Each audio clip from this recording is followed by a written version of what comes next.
Good morning and welcome to the first SCR Connections webinar of January 2019, the first one of 2019 in January. I'm very excited to introduce today's speaker to all of you, Jylana Sheats.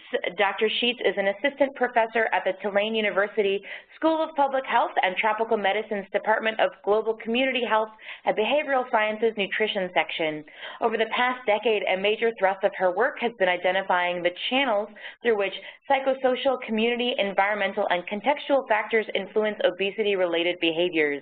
Research findings have subsequently been used to develop and test theoretically grounded digital health behavior change interventions and utilize technology-driven approaches to assess environmental determinants of healthy behaviors. The implications of her work span the life course with an emphasis on racial, ethnic minorities, as well as low-income and other vulnerable populations. Just last year, in 2018, Dr. Sheats completed 2 NIH-funded fellowships, building interdisciplinary research careers in women's health, K-12, and the obesity health disparities programs to increase diversity among individuals engaged in a health-related research program. Prior to Tulane, Dr. Sheats completed a cardiovascular disease prevention postdoctoral research fellowship and subsequent research associate position at the Stanford School of Medicine, Stanford Prevention Research Center, Healthy Aging Research, and Technology Solutions Lab.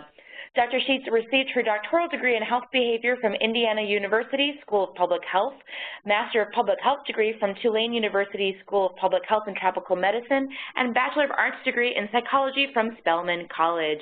I'm so excited to pass things over to Dr. Sheats this morning. If she will unmute herself, she can go ahead and get started with her presentation. Well, good morning, everyone. I am very excited to be here and share today's presentation, which provides an overview of some of the work that I've been doing over the past couple of years. The presentation is entitled Development and Testing of Digital Health Approaches to Promote Health Behavior Change. All right, so prior to beginning the presentation, I would like to say that this portion of the work was funded by the Building Interdisciplinary Research Careers in Women's Health Fellowship that I had here at Tulane University, as well as a core fellowship that was available to Tulane faculty. I also have some disclaimers. The content is solely the responsibility of the authors and does not necessarily represent the official views of the National Institutes of Health or NIH. I do have an affiliation with Johnson & Johnson, and so the opinions expressed in this presentation are my own and not endorsed by Johnson & Johnson. So now to the fun part. My overall research goals are to reduce obesity and chronic disease-related health disparities among racial and ethnic minorities, as well as underserved populations, through the development and testing of technology-driven individual and community-level approaches. And so just to provide a roadmap on today's presentation, I'll give a very brief overview of mHealth, or digital health. I'll use those interchangeably, as well as technology use in the United States. And then I'll share the process and findings from 2 different studies. The first one is more focused around the design of an individual level approach to promote diet-related health behavior change. And then the second one focuses on a community-level approach to assess environments that either promote or hinder health behavior change. So what is mHealth? Well, to date, there is no standard definition of mHealth, but the World Health Organization defines it as medical and public health practice supported by mobile devices. These devices could be mobile phones, patient monitoring devices, personal digital assistants, or even other wireless devices such as Fitbits. The National Institutes of Health defined it in 2012 as the use of mobile and wireless devices to improve health outcomes, healthcare services, and health research.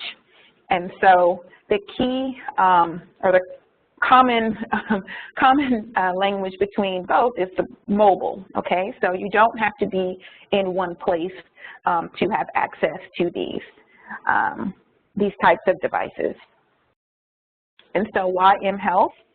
Well, mHealth is accessible, and I'll talk a little bit more about the accessibility in just a moment. It's scalable, so you may be able to expand reach beyond, you know, maybe what was once done, so you may be able to reach more of your target population, target audience. You can prompt behavior change in real time, and then it can be relatively low cost, and as a result be more cost effective than having to hire a staff or use additional resources to change behavior. And then there's a potential for long-term intervention. And so mHealth approaches have the potential to really have a major impact on the health of racial and ethnic minorities. There's been some discussion over the years about a digital divide. And, you know, thinking about the accessibility and availability of technological devices such as mobile phones among racial and ethnic populations. But the vast majority of Americans, actually about 95%, now own a mobile phone of some type. So either it's a cell phone or a smartphone. And as you can see from this graph with data from Pew Research, you can see that 94% of whites and 98% of blacks own any type of cell phone, relative to 97% of Hispanic or Latinos. And then, you know, high rates of smartphone usage as well. So when you think about, you know, a digital divide, more and more people are having access to these devices. And just to add to this, nearly 50% of adults in the U.S. actually live in a mobile phone only household. So people are not using their home phones. Instead, they're using their cell phones as the main phone in their household. So in thinking about, you know, mHealth, could this be a solution for all? Well, you know, I think that's something that we're still, you know, trying to investigate. But the high rates of mobile phone use across socioeconomic groups, low literacy groups, and racial and ethnic minorities. Unfortunately, mHealth intervention research has lower representation by racial and ethnic minorities.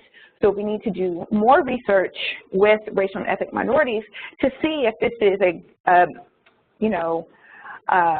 good way to intervene in trying to change healthy behaviors. It's a natural bridge for engagement to serve these traditionally difficult to reach populations. So it's definitely something that should be investigated further. When I think about health behavior change, I always use the framework of the social ecological model in thinking that there are different levels that influence health behaviors. So at the individual level, the interpersonal level, institutional organizational level, community level, and society level. And so by using digital health or mHealth interventions, they can actually be used at each of these different levels. And so today I'll be talking about both the individual level and the community level as a way to use technology to promote healthy behaviors as well as healthy communities. In thinking about mobile phone use among African Americans, because that's the population that I primarily work with, they actually rely on smartphones for health information, educational content, and job seeking.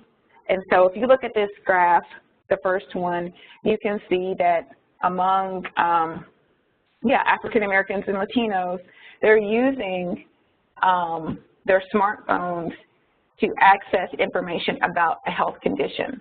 So if they're already using their phone, almost like a mini computer, to access health information, then this, by intervening in this manner, might be a logical next step or something that could be tested. But again, unfortunately, African Americans have low representation in mHealth studies. And so again, this is something that we need to, as researchers, look more into. So the first study that I'm talking about discusses the design of an individual level approach to promote diet-related health behavior change. This study was published in the Family and Community Health Journal in 2018. It's entitled A Theoretically Grounded Investigation of Perceptions About Healthy Eating and mHealth Support Among African American Men and Women in New Orleans. So African Americans may benefit from technology-based behavior change interventions. It's been well established over the years that African Americans have higher rates of cardiovascular disease relative to whites. We see this, we see African American women having higher rates among Black men and white men and white women. And dietary behaviors or dietary quality is associated with, you know, increased risk of cardiovascular disease.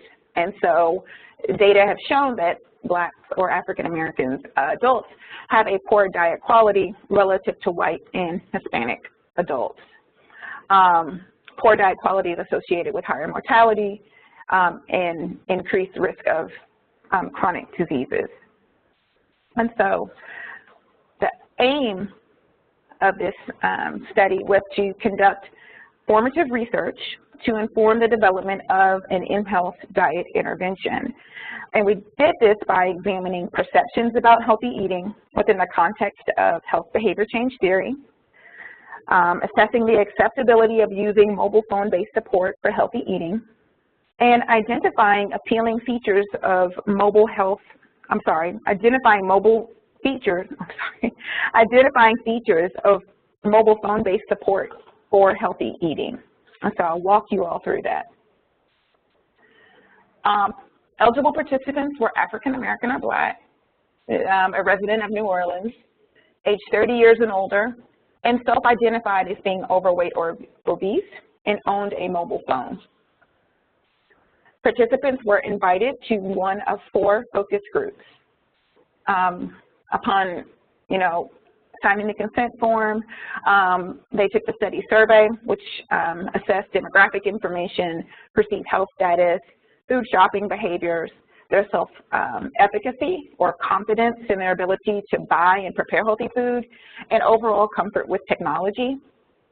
And as part of their participation, they received a $20 gift card incentive.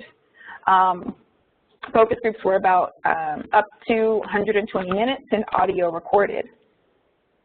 A focus group guide was developed, and the questions were grounded in theory, specifically the theory of planned behavior, which focuses around one's intention to perform a behavior.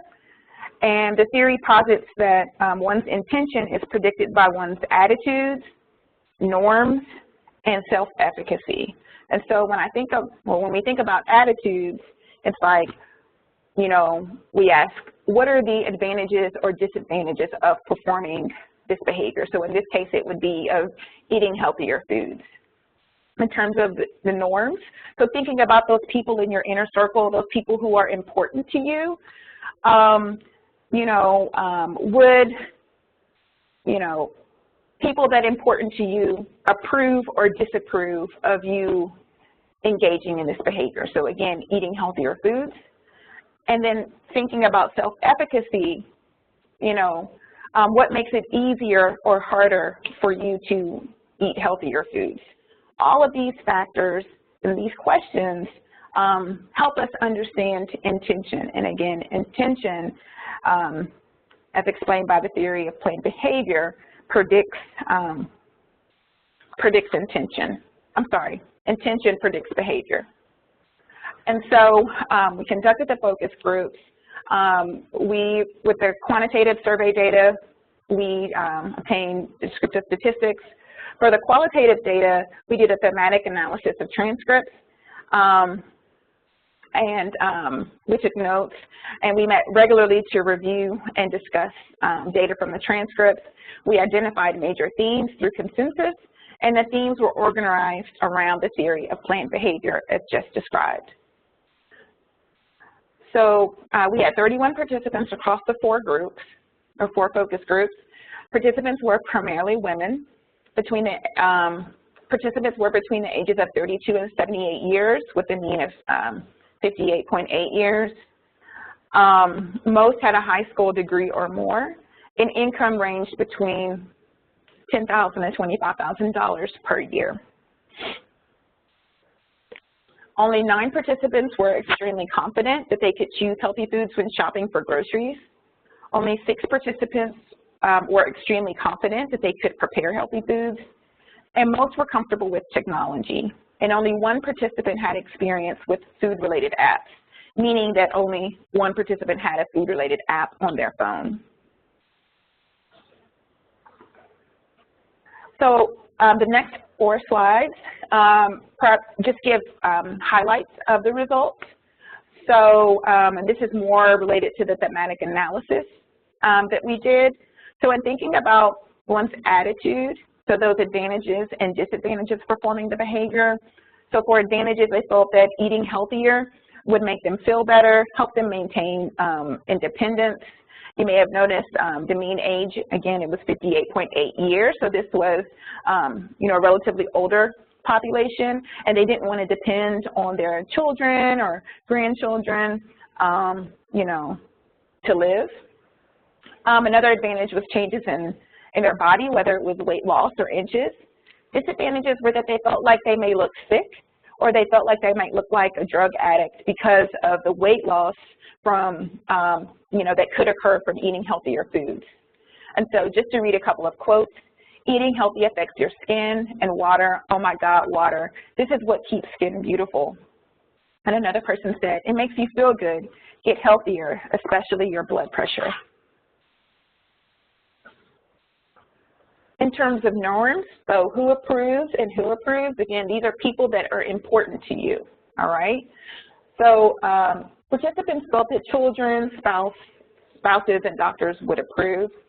For the most part, participants felt that no one would disapprove of them eating healthier, but some people did say that their friends might disapprove if they were out at a social gathering. And so I'll just read these quotes. I started changing my eating habits because my doctor said I'm borderline diabetic.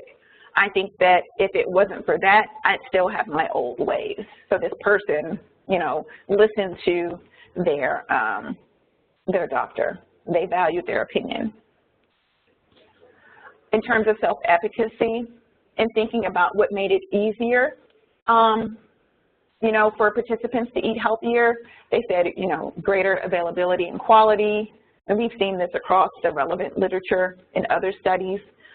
Lower cost, having instructions on how to prepare healthy foods, incentives, the availability of nutrition education programs, participation from others in their life, such as family, or living in or visiting other cities, and then just knowing about resources that are available in their community. So this one person said, our food is so rich. That's why everyone loves our food. If you can show me a healthy way to make it and have it taste good, I'm willing to try it. Testimonials are good. They really help. That's a lot of motivation. During the storm, so Hurricane Katrina, we would eat fish. This food was presented differently than that in New Orleans. Now I have it in all kinds of ways. So with this particular quote, and a lot of participants across the 4 focus groups, they were in the same situation. They went to the Northeast or the West Coast or other parts of the country, and they learned new ways to prepare foods that they'd had previously, or they just had new foods that they'd never been exposed to before. So it influenced their way of eating. But one thing that we found was that, or that they reported, was that when they came back to New Orleans after the, after the relocation, then they started eating the same way that they did prior to Katrina. So any health benefits like, getting off high blood medication or losing a considerable amount of weight, then when they got back, they were on medication and they gained all the weight back. in looking at things that make it difficult to perform or to perform the behavior, so eating healthfully. Again, availability and access. So here, these foods are not available. The cost, not knowing where to find healthier foods, as well as healthy foods on the go, lack of transportation. Someone said, New Orleans-style foods. Safety, and so for safety, it's thinking about the location of the stores and people being scared to go in because of maybe like the crime in the area. And then in some instances, participants were saying that, oftentimes liquor is cheaper than water. And so with this quote, we have to find somewhere to live and survive. It shouldn't be, but it really is a hard choice for people to keep their health because they're not eating right and really can't afford it. So they have all these other expenses and priorities in their life, and so eating healthy kind of just falls by the wayside, and it's not as much of a priority as it should be. From this study, we found that there were 7 different types of messages that seemed that participants would be interested in. Based on the transcripts.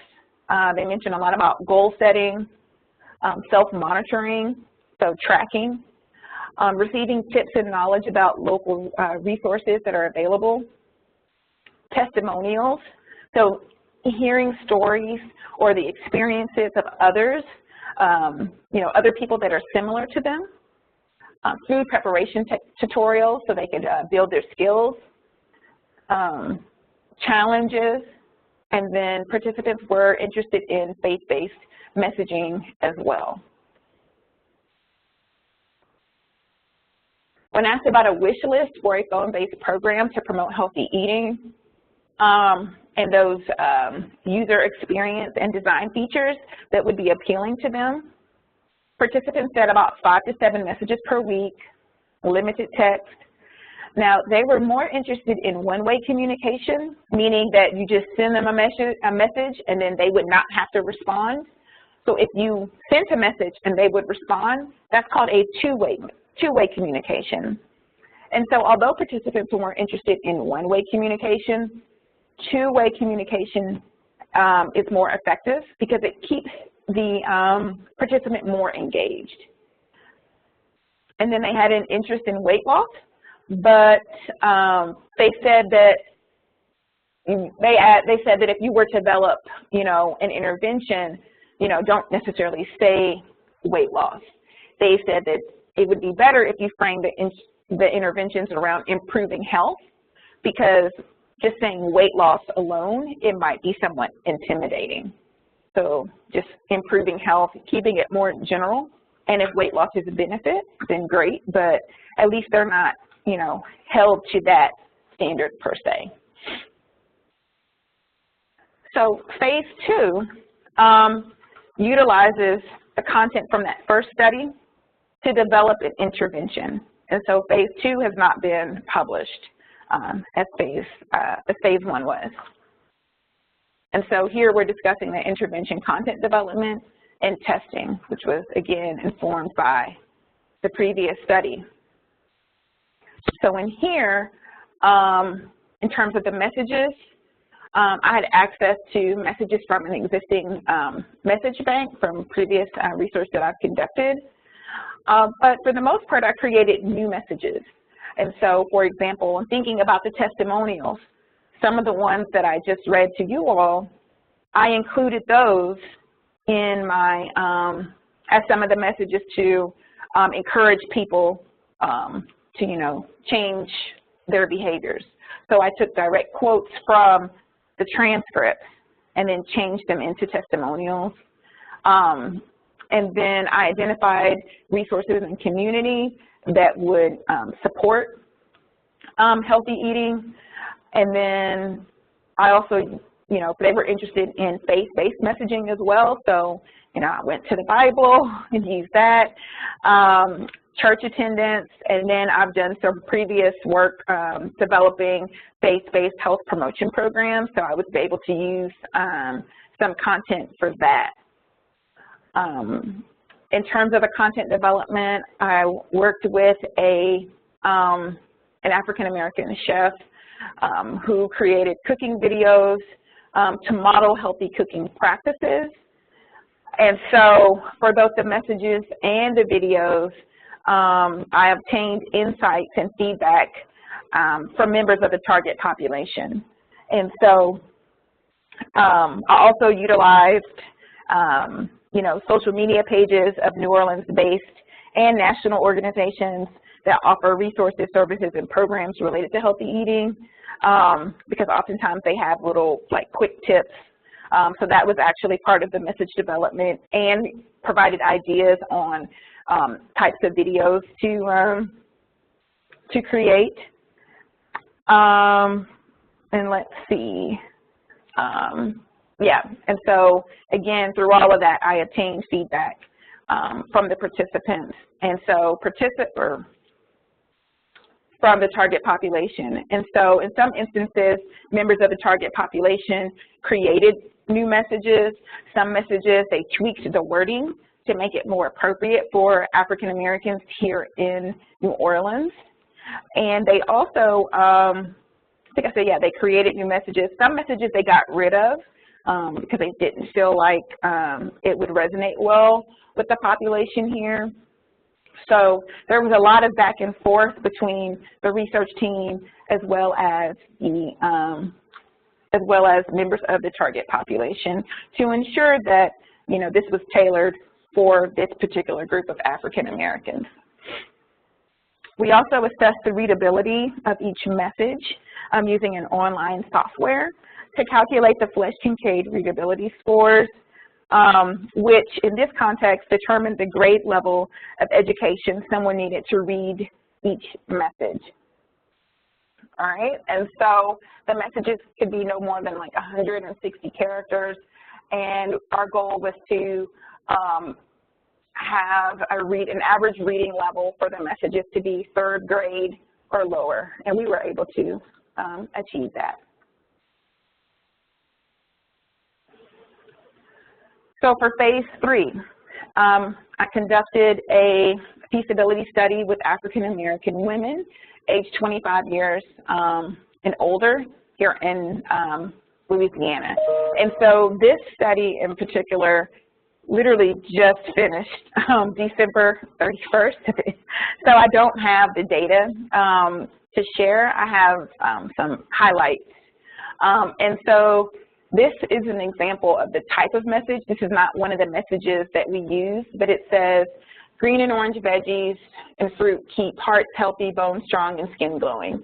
Did you make half your plate vegetables and or fruit today? Reply 1 yes or 2 no. And then the person will put 1, great job. Remember that God said, look, I have given you every seed-bearing plant throughout the earth and all the fruit and trees for your food. So that's just an example of one of the faith-based messages.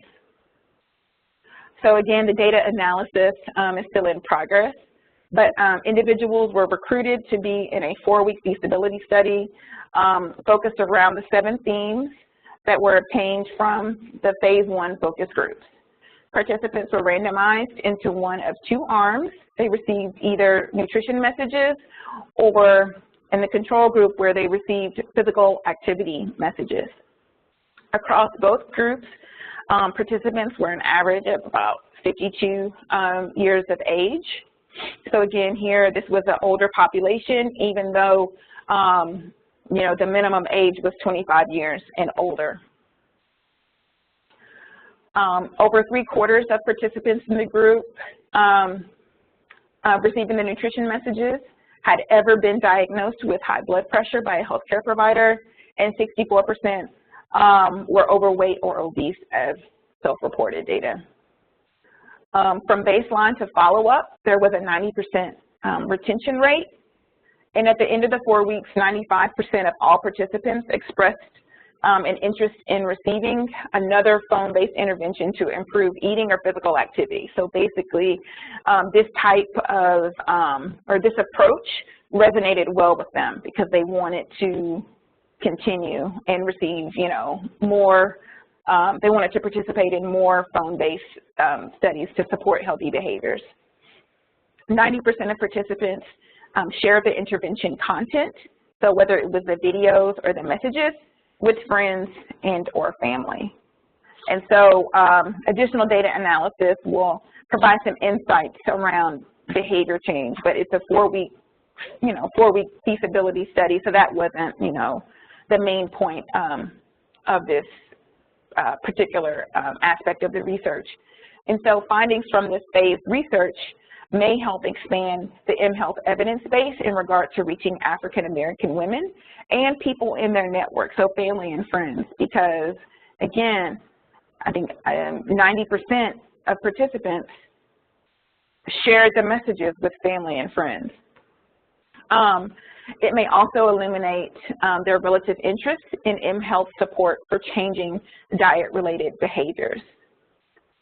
Further data analysis will provide insights into the attraction of mHealth support for health behavior change among this population. And again, this is an area where we need more representation of racial and ethnic minorities. And so going back to our social ecological model, this next study that I'm going to discuss takes some more of a community-based approach as to how we could use technology to assess healthy communities. Because, we can promote a behavior. We can tell people, you need to eat more fruits and vegetables. You need to be more physically active. But if they don't have access to green space or access to food stores in their community that provide healthy foods, then they're not going to be able to engage in those behaviors.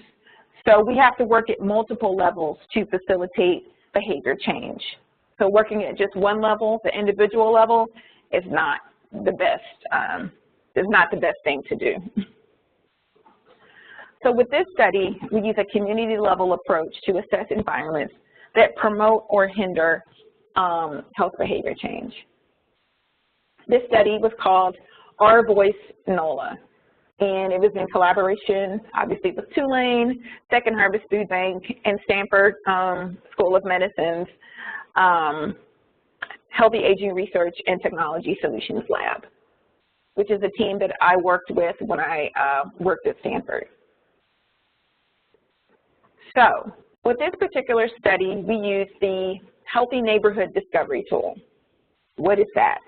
Well, it's a mobile phone-based app that's used to assess neighborhood features that promote or hinder healthy living.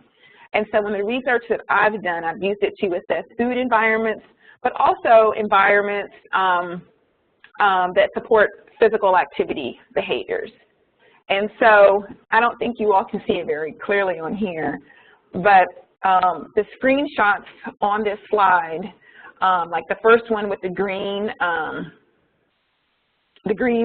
rectangle, it says start. So a participant would be trained briefly to use this app, and they would press start, let's go on a walk. And then along the walk in their neighborhood, they would take photos and record audio narratives about features of their environment that make it easy or harder to engage in healthy living. And so we call participants or community residents that use the discovery tool citizen scientists. We call them citizen scientists because they are the ones collecting the data, all right? They're going in their community, just on a walk, taking photos, recording audio narratives about those photos, again, about features of their environment that make it easy or harder to engage in healthy behaviors. Once they take the photo, once they record the audio narrative, they are then asked to rate this as being good or bad for their community. So if you look at the third screenshot, you see that the smiley face is highlighted in green. But if this was something bad for their community, then they would highlight it in red. And this is from the perspective of the community resident or citizen scientist. So as a researcher, while we're on the walk with them, we can't tell them how to think about their neighborhood. And there are some instances where community residents, you know, can mark both. So they may say something is good and bad for their community. So they can press the smiley and the frown, and then they're done with the photo. So this walk is about 20 minutes, 20 to 30 minutes in their neighborhood. Again, you know, directed by them. As a researcher, we just tag along. And at the end of the walk, participants are able to see a map of the walk. So if you look at the fourth photo, then you can see a map. And in this one, it looks like we went the same route. So we went one direction and turned right back around. But if you look at other maps from this type of research, then, you know, they may look totally different. And so the idea is that a policymaker or a stakeholder can access these maps and see what the issues are of their constituents. So if a policymaker clicks on a map and on the map they click on a photo and say, oh, okay, this is an issue on this corner, you know, on this intersection, and this is what the constituent in this community is saying is their experience. And so if you think about trying to identify problems in a community, if you have a whole bunch of photos, say at this one intersection, you know, in a neighborhood, and they're all saying the same thing, then that might be an issue that needs to be fixed. And you also hear the voice of people who you may not have otherwise, you know, heard. So that's, again, why the Stanford team calls it, you know, our voice. You're empowering community members to share about their communities and how it influences their health, and accessing people who may not otherwise have their voice be heard. So the Our Voice and Discovery Tool research is being conducted all over the world, I think in about 17 different countries. It's mostly outside of the U.S. versus in the U.S. And I believe that New Orleans is the only southern state that has been using the Discovery Tool.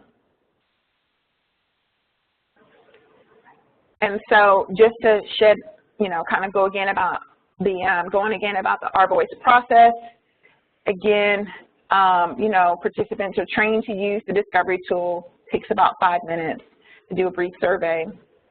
They go on an individual or researcher-assisted neighborhood walk with the device. You know, it comes on a cell phone. You can also access it on a tablet. And then for this particular study, we did a post-walk reflection where they talked about what it, you know, how it felt going through their community and maybe looking at it through a different lens. And then we provided an incentive. And then we had a data sharing meeting where participants, community members, policymakers, as well as stakeholders from various organizations could view the photos and audio narratives taken by citizen scientists and facilitate a discussion. So we had 14 participants participate in this study, aged 23 to 75 years of age. They were primarily female, primarily African American. 9 participants were from New Orleans, and you can see the different neighborhoods that we were able to collect data in. 50% were in New Orleans during Katrina, and 64% had lived in their neighborhood for 5 to 10 years. And so for every photo, participants were asked to record an audio narrative so that we would have, you know, context, because, you know, just to have a photo without really understanding it, you know, we don't want to interpret it in a way that it shouldn't have been interpreted. So we had 178 photos and 184 audio narratives. Now, the discrepancy in the 1-to-1 ratio was due to technical issues with the app. So, you know, it's technology, things happen. So this is an example of what the data portal looks like that Stanford has developed. So on here, we're able to see all the photos that one participant took. in their neighborhood. We can see, you know, there are a lot of frowns, there's some smileys, and then there's a lot of images that are good and bad for the community. And then you also see the route that was taken as well. And so we were able to see this for all of the participants. So in thinking about reasons for participation among citizen scientists, I'll just read through these. I wanted to be a voice for my community for the positive and negative things that impact people's access to resources contributing to their health and behaviors. Everyone needs to know about the neighborhood, the good and the bad. I wanted to share my story because we got an opportunity to walk the neighborhood, not just talk it, but walk it. We were able to see some of the areas that definitely need improvement. And so after we collected this data, as I mentioned, you know, in a previous slide with the Our Voice NOLA process, we had a community meeting. And so this meeting was made up of citizen scientists, community residents, stakeholders, and policymakers. We had, as you can see on this slide, it was almost like an art or like a photo display show. I don't know the best word for it, but where we had the quotes from participants alongside the photos, and we had them all over the room. And so attendees would walk throughout the room and read the quotes from participants, see the photos, and really synthesize, you know, the issues as well as the positive things across the 8 neighborhoods that were a part of this study. So they really had an opportunity to explore the data obtained through this research. And so as researchers, we identified a number of themes from the walks. So safety, walkability, advocacy, aesthetics, amenities, food, so like food access and food availability, as well as food quality, you know, health services that are accessible, neighborhood changes, like gentrification, and then infrastructure and city planning. So, you know, factors in the area that were due to city issues. And so in, you know, interestingly, like these were, we did not share these categories with those in attendance at the community meeting initially. We wanted them to walk around the room and come up with their own thoughts and ideas about what the major issues were. And what we found was that there was a lot of overlap.